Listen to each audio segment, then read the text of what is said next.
No. Something. No.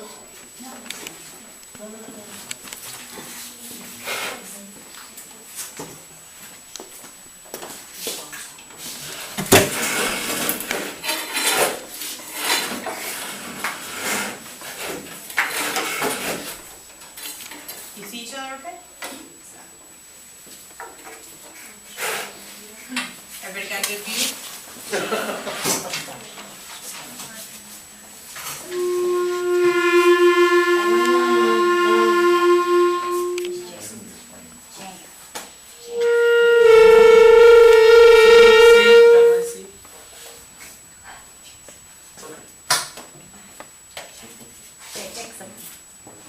Listen, I teach 6th grade. As long as they know which end of the horn to blow in, we're happy, right? Sorry.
And leave the shoe in place.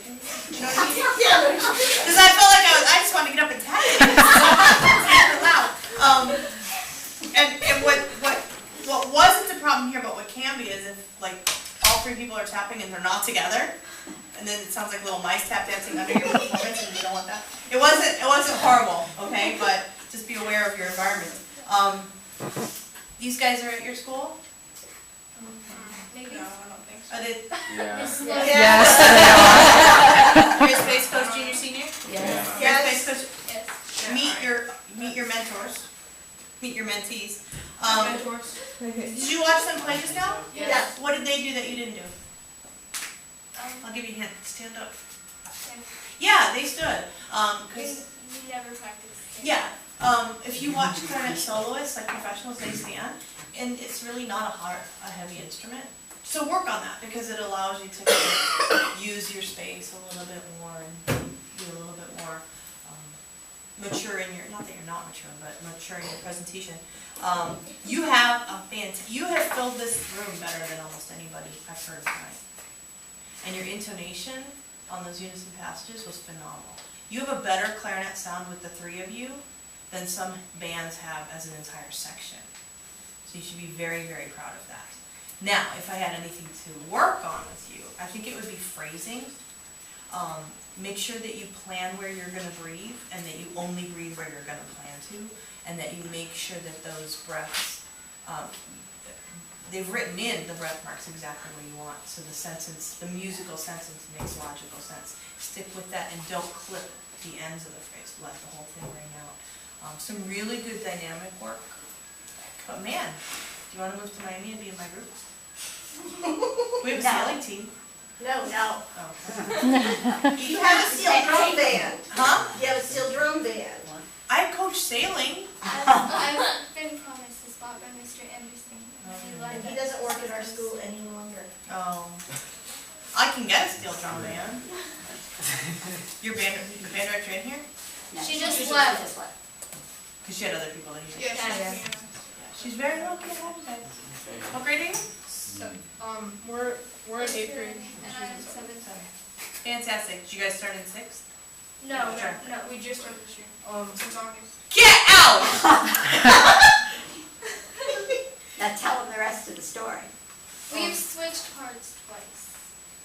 Well, okay. Most recently, what, a Most week recently ago? was like 1 A week. quartet. Well, and what? It used to be a Oh! quartet, and then she dropped out and her music changed. So, It was like 2 weeks ago. the truth of the matter is, you're nice. Okay, the first battle is being able to play the individual instrument, to be a good clarinet player, and you're all very good clarinet players. So that goes without question. The second is learning the music. You read, I'm sure, rhythms and notes and everything really well, and you know your fingerings. So it's not as hard as long as the music is within, a reasonable grasp. I have no doubt that you could probably. Let's do this. You give him your part. You give her your part. And you give him your part. Play the opening again. Rock your world. I will.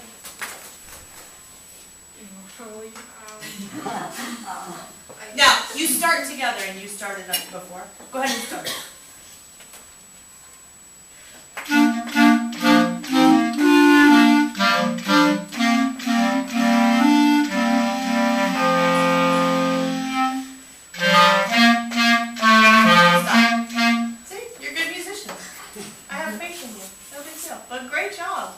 Seriously, you started playing that this year?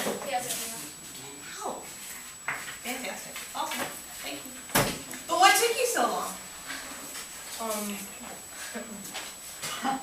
Like, don't people mostly start in 6th grade at your school? No, I went to Atlantis. I Oh. went to Ensemble. Our 6th grades are in our elementary schools. Oh! Well, I stand corrected. Never mind. But you know what? Starting as a 7th grader instead of a 6th grader, really by the end of 8th grade, nobody saw the difference. Because 7th graders are smarter and more mature, relatively. I'm the 7th grade dean. I know what 7th grade boys are capable of, trust me. No, that's theirs.